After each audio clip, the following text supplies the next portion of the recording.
வாங்க மதியம் லஞ்சு என்னன்னு பார்க்கலாங்க. இருங்க, வெண்டைக்காய் புளிக்குழம்பு வச்சுருக்கேங்க. அவ்வளோ டேஸ்ட்டாக இருக்கும். வாழைக்காய் வறுவல், தயிருங்க, சாப்பாடு வச்சுக்கலாங்க. சாப்பாடு வச்சுக்கலாங்க. வெண்டைக்காய் புளிக்குழம்பு ஊற்றிக்கலாங்க. காய் வச்சுக்கலாங்க. வாழைக்காய், வெண்டைக்காய் புளிக்குழம்பு, சாப்பாடு, சூடான சாப்பாடு, வாழைக்காய் வறுவல், தயிர் இருக்குங்க. அவ்வளோதாங்க இன்றைக்கி எங்கள் வீட்டில் லன்ச்சு. பிடிச்சிருந்தால் லைக் பண்ணுங்கள், ஷேர் பண்ணுங்கள், சப்ஸ்கிரைப் பண்ணுங்கள்.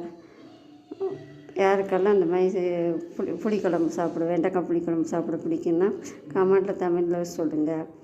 நல்லா டேஸ்ட்டாக இருக்குங்க இந்த குழம்பு. 2 நாளைக்கு கூட வச்சு சாப்பிட்டுக்கலாம். தேங்காய் ஊற்றாமல் வச்சுருக்கறனால நல்லா டேஸ்ட்டாக இருக்கும்.